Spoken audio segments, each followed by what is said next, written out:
being a doctor was incredibly important to her, and defining of who she was in a way and to an extent that, you know, is certainly not true of me in terms of being a lawyer. She had some serious surgery when she was 2, nearly 3, and she was quite independent while she was, you know, when she was recovering. You wouldn't let anybody do anything for her. She would do it herself, thank you. And she said then at about 3 that medicine was what she wanted to do. But from then onwards, practically always, Ruthie said she was going to be a doctor.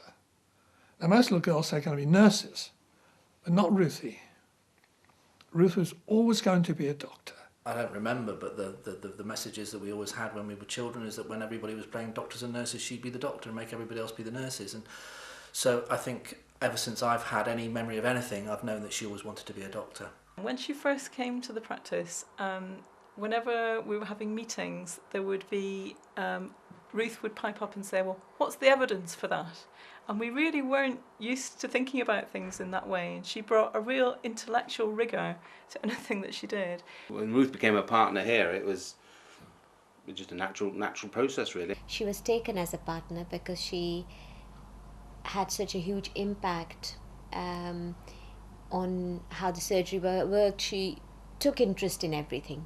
Well, one reason that I could see that she sent lots of referrals through was that I could instantly tell was that patients would come and they'd very, very, very easily be able to speak to Ruth, and they'd trust her, and they would tell her all their difficult things, and that's the perfect basis for being a good clinician, and she's going to have lots of referrals then.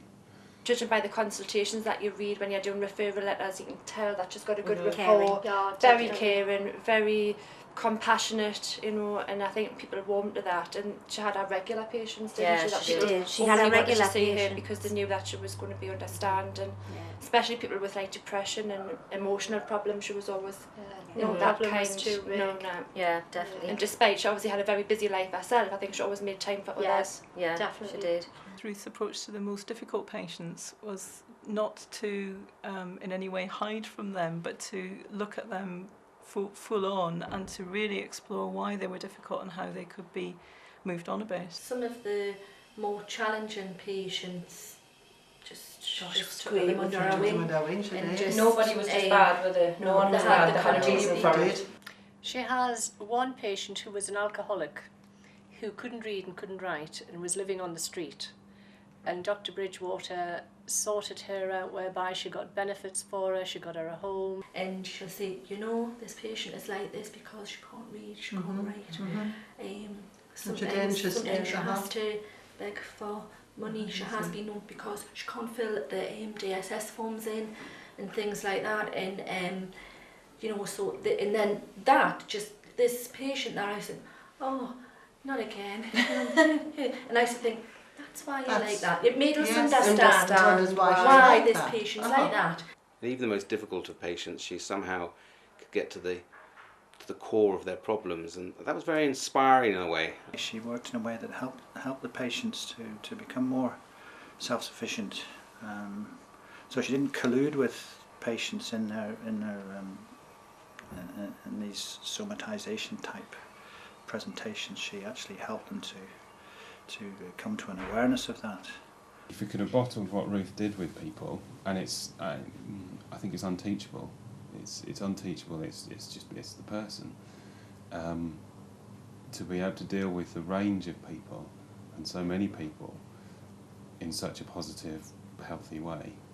A lot of her patients, greatly appreciated the amount of extra time and effort that she put in for them, and obviously a number of them have been very devastated by her loss. We've heard a lot from her patients since she's been gone about how much they've missed her and how much they appreciated her, how much of an impact she had on their families.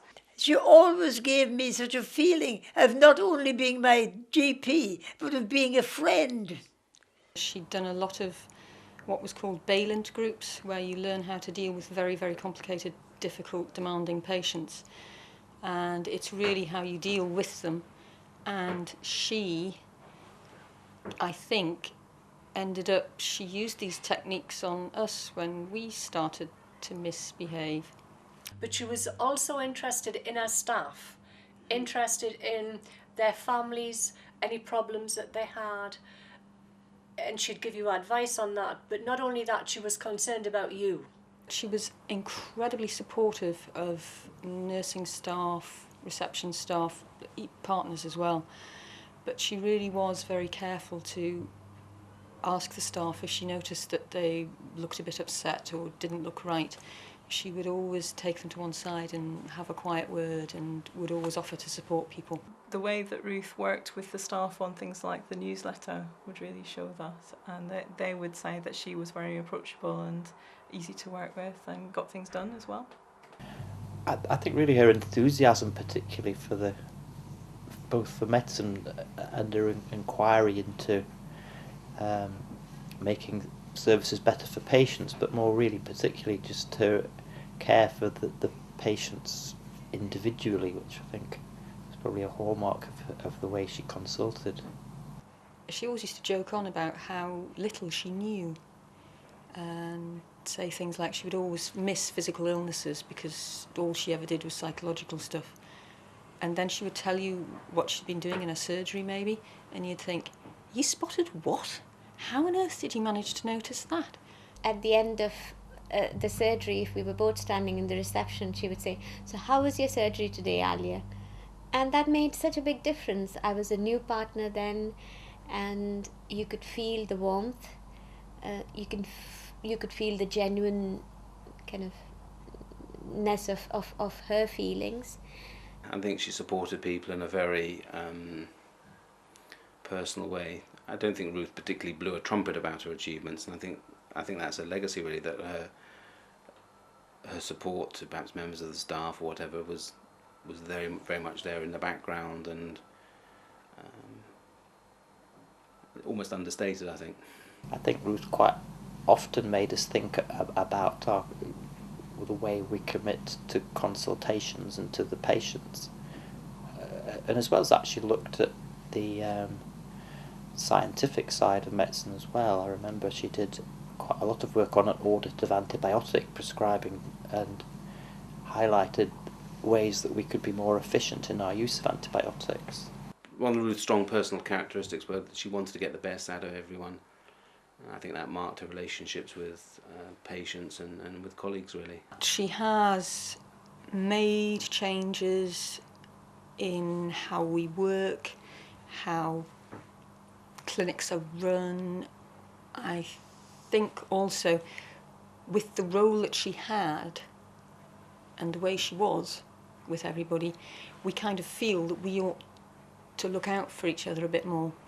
And I think we do try to do that now.